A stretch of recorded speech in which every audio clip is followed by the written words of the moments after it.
Hey everyone, I wanted to create this accompanying video to my blog post on how I managed to create this gorgeous mosaic countertop with broken treasures that I collected over about 11 years. But it was all with a plan in mind.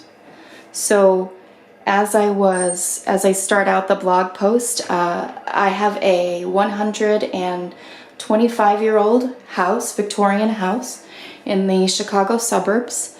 This is the butler's pantry. It's quite with the door that swings to both directions, and it just has this incredible amount of space for storage and putting all kinds of things. It's one of the reasons that we loved this house. This, I'm trying to see if I can, focus for you. This is the original ice box. So on this side, this is where you would put the ice, big ice block here. And then next door you have your shelves. Now I use it for storage for our pet items because I have 3 dogs. But it's so amazing that we have this original ice box here. And the one thing that was really an eyesore in this butler's pantry, although one day I really do need to get it refinished. I just haven't found the right people to do it yet that I can trust to not ruin these beautiful finishes and restore them to their original condition, was this countertop. And the countertop was a plain wood, it was just like a rough wood slab. It was full of little nicks, and I imagine they might have used it as a butcher block of sorts.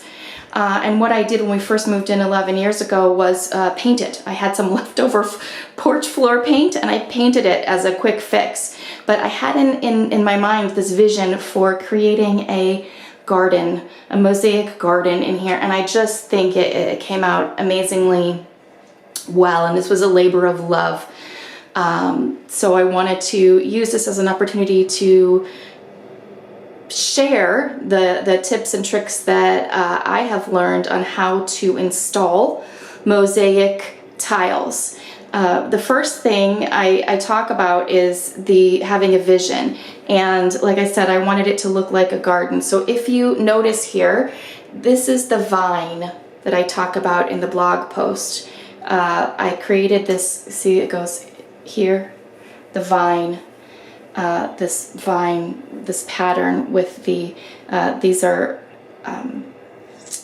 tiles that were originally in the house that my husband grew up in the master bath. That one and this one right here. Aren't they so beautiful? And they were just going to throw them away, pull them off and throw them away. And so I asked for them, and now I have these beautiful reclaimed tiles. So I used those to create the vine pattern that goes throughout. I wanted to show you I was talking about the reclaimed tiles from the house that my husband grew up in. So this is the installation of the tiles. So that was the first thing I did. I laid this vine. Then I laid out my flowers here. So I have these flowers with big giant centers, also that reclaimed tile I was just talking about there. And so the next thing I did after I had the vine placed right there is I set all of these flowers, the big ones, these big giant ones. There's one there, there's one right here. And once I had those set out, I proceeded to adhere them down. And then as I explain, the best way to tackle a project like this is not to work in sections. Don't say, oh, I want to do from here to here. No. You want to work in stages, depending on the sizes of your tiles, broken dishware, trinkets, the things that you want to use. As you can see, I have a lot of different things in here. I have these leftover tiles that I had from a Mother's Day project. When my boys were little, we created a mosaic tile mirror for my mother, and I had these leftover little flowers, and there's some butterflies too. And so these were very sentimental to me, and I wanted to use them in here. I have some beads that I had been saving for quite a while to use, these little green. This is a bead. There's one right there. So here, let me see if I can, there, focus for you. We made these, myself and my 2 sons, when they were little. Now they're 17 and 20, so they don't have a lot of interest in craft projects anymore, but I used all of these little treasures. And so what you want to do is you start with the bigger pieces, you're gluing them down. And then you start with the big areas, like this one right here. This was a green plate. This plate was actually my grandmother's plate. I inherited all of her dishware, and it was just great. And I used it on a day-to-day basis because I knew that she would have liked that. But of course, as the years went by, plates broke, but I couldn't bear to throw them away. So I had this great green Fiesta. They weren't real Fiesta dishes. They were, she lived in a farm in Missouri, so while she couldn't afford the Fiesta ware, she had a knockoff version of it. So this was the green color. There's also a chartreuse color that's in here too. Whenever a chartreuse dish would break, I would store that away in the box. There's another one of our little beads that we made. So cute. Okay, so first, then you want to fill in with these bigger pieces that you have. So one like this, or let's say like this, these bigger pieces here in between. Here's another one right here. And I also had these gorgeous tiles that I got at a tile sample sale. I was looking for some really cool shaped glass tile. I love glass tile. And I was trying to figure out what tile to use as my backsplash in my kitchen. And actually I can show you that, what I ended up using. This is my backsplash tile. Sorry, I have some spices sitting there, but I have this beautiful glass tile as my backsplash in the kitchen. So when I was trying to find that just right tile, I had all of these samples too that I had collected. There's one really gorgeous one in these unique shapes. So those are pretty big. So I put those down when I was putting the larger pieces of broken dishware. Isn't this a great plate? This was a serving plate that was my aunt's. She since has passed of Alzheimer's. I miss her a lot. She was just an amazing woman and a role model to me. She was a single mom and a businesswoman, when a female executive back in the 60s and 70s, when that was very rare. So she's definitely a hero of mine, and I have a piece of her here in my countertop. So sorry, I went off subject, off topic here, but that really is what this is about, is you can turn broken treasures into just a beautiful forever art, something that you can appreciate each and every day and remind you of such great memories or loved ones. So then after I place these larger pieces throughout, for example, this one, then you go with the medium pieces. So that's when and you don't want to, I didn't do this all in one day. This project actually took me about 3 months of weekends to complete. I have a full-time job, and pre-COVID, I was easily working 12 to 16 hours a day, no kidding. So I didn't have a lot of time except the weekends to work on this. So I went by stages. It takes a little bit longer to do the smaller pieces. But once you have your main motifs, you've used up all your larger broken pieces, you want to go to the next size, this smaller size of trinkets, or in this case I had these great little tiles in different shades of green. And oh, I also put in, when I was putting in these larger pieces, I put in these smaller flowers using smaller tiles. So there's a yellow one right there. There is a purple one using the purple tiles right there. Here is, I love this, the colors that added.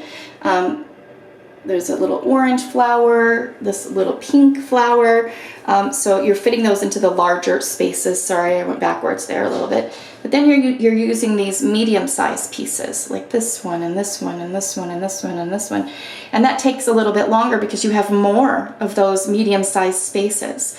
And I did use some tile cutters. Sometimes I had to like snip off an edge to fit something in. Like for example, this one is a good example of, you know, a piece that was already broken just right to fit into that shape, but sometimes I would have to snip a corner off to make something fit.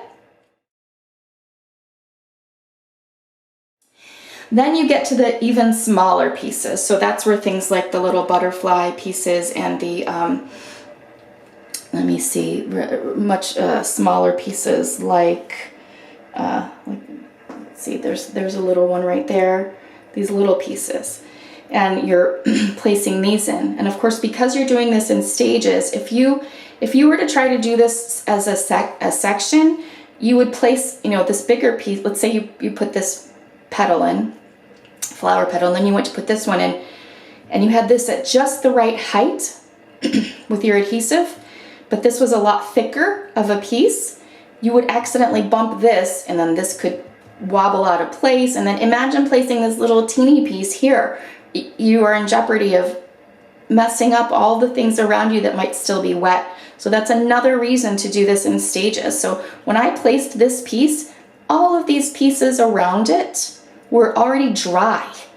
Okay, probably this little piece was not there and this little bead was not there. So you're doing it in stages so that everything around it is already dry and glued in place with the tile adhesive. And then of course, when I had everything in there, all these little beads and pieces, I still had some spaces that were just too big for grout lines. In my case, I chose a grout. Obviously you can see here I chose a darker color. It was already pre-mixed, this color. I bought this dark taupe color, and I will share the supplies that I use so you can get an idea of what to look for. But I chose this dark grout, and I chose one that allowed up to I believe it was a half an inch grout. It was strong enough and sandy enough to allow for up to a half-inch grout line, because I knew that it was going to be, you know, hard to fill in. But I still had, like, this is a good example. So when this was all done around it, I still ended up with a space that was odd and it was too big. So I purchased a little bag of pebbles, of washed little pebbles, and I inserted pebbles, and I think that it gave a really nice effect. I used quite a few of them on the edge here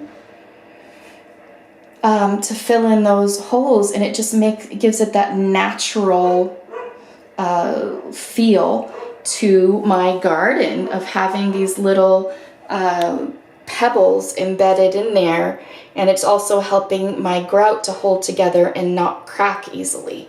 So those were the smallest and last pieces that I added, these little rocks, before I went ahead. Look at that tiny one, it's so cute.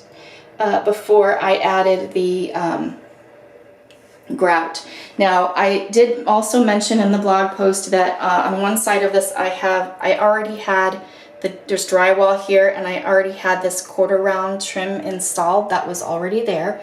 And then here I have this windowsill that's a bit elevated, you see? So I didn't have to do any prep work around the back nor the sides. However, in order to frame out and contain the countertop as well as the grout, I did have to add this edging, and you see how I got it matched perfectly to the cabinetry below, and that was just by purchasing a very small, I'll share that to a little small jar of stain.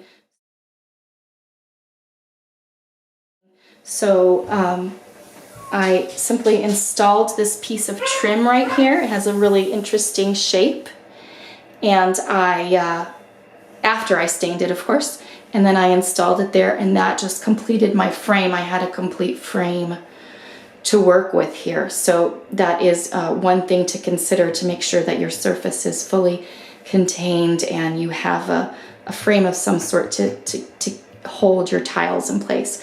Now, the other thing I wanted to mention from the video standpoint is the height. So if you can see here, is my countertop fully flat? No, of course not, because it's a mosaic. So like here, for example, we have a piece that sticks up a little bit. I mean, that's going to be natural here. There's a piece that sticks up farther than the other pieces. But in general, do you see how in general, if I do this, it is a pretty uniform surface, and that is something that's really important.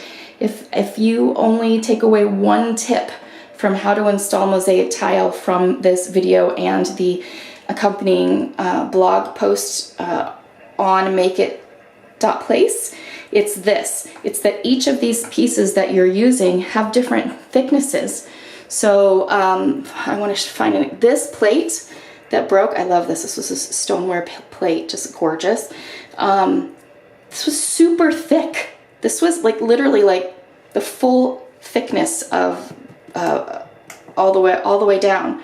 But these little tiles that I used for the small flowers that I was showing you earlier, like that one, these little square tiles right here, these were very, very thin. They were like very, very, very, very, very thin.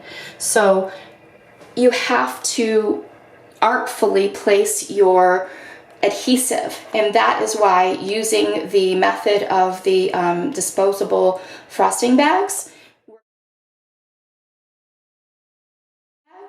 worked out so well, because I would squeeze the bag, and you know, when you squeeze the frost, like when you're squeezing frosting, you get like a little mound, right? And you can control how little or how tall you want that mound. So when I was placing things like these little stones, which were very thin, or actually like parts of this plate, I'm looking at like this piece right here was very, very thin. I was making a pretty high mound of tile adhesive, and then very gently with my fingers placing the tile or trinket piece on top, and then very carefully pushing it down only till it was the same level as these bigger pieces I had already placed, so that even though this was a lot thinner than these two pieces around it, for example, this plate was really, really thick, I still end up with everything at the same level at the top. So if you were to take a cross-section view of this countertop, you would see, like if we were to cut it right here, you would see all different amounts of adhesive, tile adhesive underneath it, you know? That's how you get each of these pieces to be on the level. These little round pieces are really, really, really, or very thick. These round glass penny tiles, love these penny tiles. They're very, very thick. You know, and here it is right next to one that was like super, super thin. But again, these were placed down first. They were dry. So when I was placing these, I placed a big, generous amount glob, a high one, and then I would just press it down just a little, and then I would like go down here like this and look, and I would see if I got it just right. Sometimes I wouldn't get it right, and I'd have to pick it up and add a little bit more adhesive tile with my piping bag and replace that tile, so I would get everything nice and level, so that you end up with this effect of having everything at the basically at the same level, so I can actually use this as a countertop. Now, yes, you end up with pieces that do stick up, That doesn't bother me. That's part of the beauty of a mosaic. You know, that's just the reality. If you're using broken plates and broken things, they're not all going to be uniform, of course. And then, as I mentioned, I used this colored grout, pre-colored grout, and I explain exactly how I applied this grout in the blog post tutorial as well, in detail.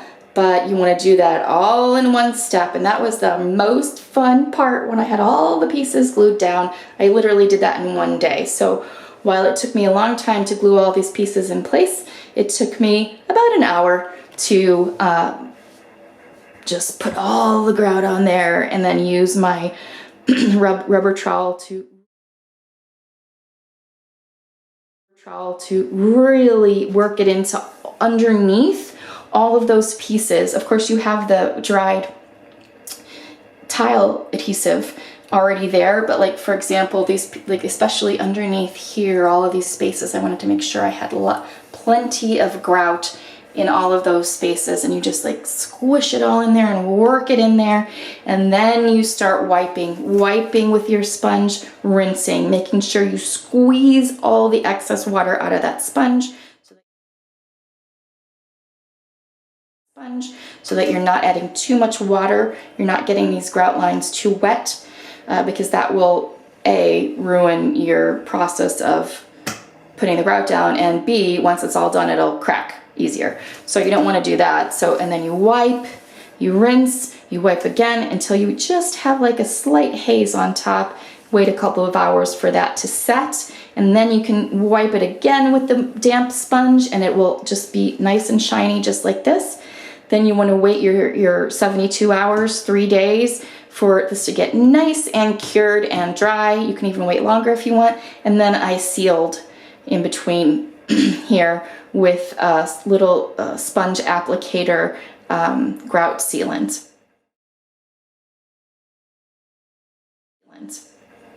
And that was really easy. I mean, literally that took me, I don't know, like just not very long at all. And I did have a little paintbrush with me that I used to spread it around. If I had accidentally squeezed a little bit too much out, I would just like get a paintbrush and, you know, spread it out a little bit with my paintbrush.